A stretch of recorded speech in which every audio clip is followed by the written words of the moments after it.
Jamuna future park shopping complex দক্ষিণ এশিয়ার সবচেয়ে বড় একটা শপিং কমপ্লেক্স। আর সেখানে চলে গেলাম আমি আর জেরিন একসাথে। শপিং কমপ্লেক্সে গিয়ে কি কি দেখলাম আর কি কি কিনলাম সব কিছুই থাকছে আজকের ভ্লগে। হ্যালো এভরিওয়ান, আসসালামু আলাইকুম। আশা করছি সবাই অনেক ভালো আছো। আল্লাহর রহমতে আমিও ভালো আছি। আর যমুনা ফিউচার পার্কের বাইরের যা প্লেসটা এতটা সুন্দর, তোমাদের কি আর বলবো। আমি আর যেই যাওয়ার আগে ওইখানেই আধা ঘন্টা ছবি তুলে নিলাম, কারণ আমাদের অনেক ভালো লাগতেছিল এখানে ছবি তুলতে। আজকে যে অ্যামাউন্টটা নিয়ে এসেছিলাম, জেইন বলছিল কি তোমার সব অ্যামাউন্টের আজকে আমি শপিং করব, তুমি কিন্তু একটাও করবা না। দেন আমি জেইনকে বললাম ওকে ঠিক আছে, আজকে জাস্ট তোমার শপিংই করা হবে।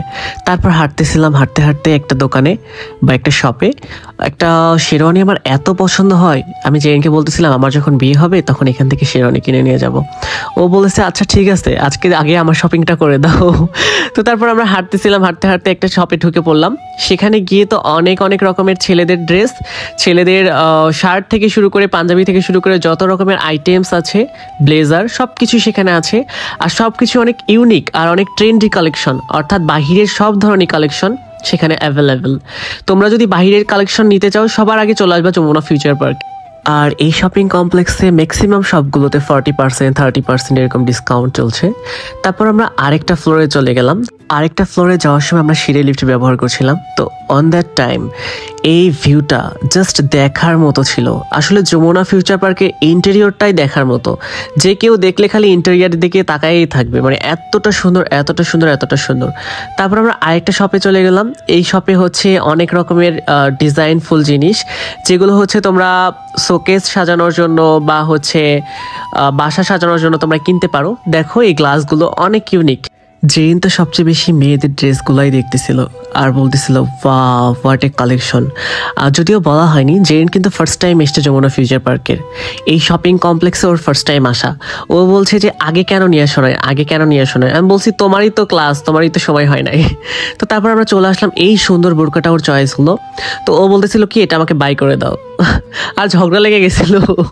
আমি বলছি কিনে দেবো না। তো ও বলতেছে কি যে না ওইটা কিনে দিতেই হবে, এই নিয়ে ঝগড়া লেগে গেছিলো। তো পরে আমি ওই বোরকাটা পারচেস করলাম। বোরকাটা 15,500 টাকা ছিল।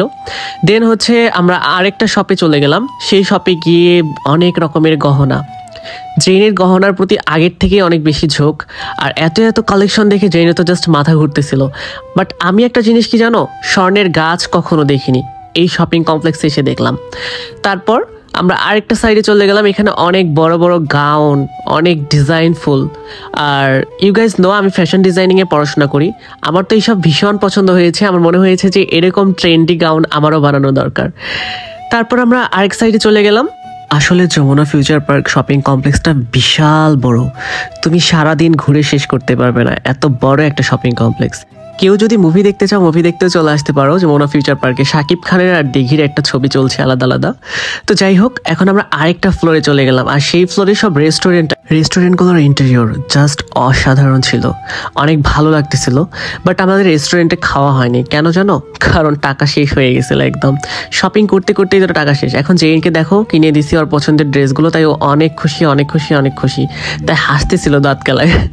তো তারপর হচ্ছে আমরা ঘুরতে আরেক সাইডে চলে গেলাম। আর সেই সাইডে গিয়ে আবারও আরেকটা বায়না ধরলো।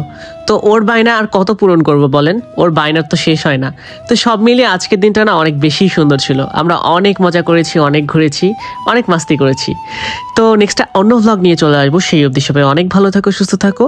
আল্লাহ হাফিজ এভরিওয়ান, সবাইকে আসসালামু আলাইকুম।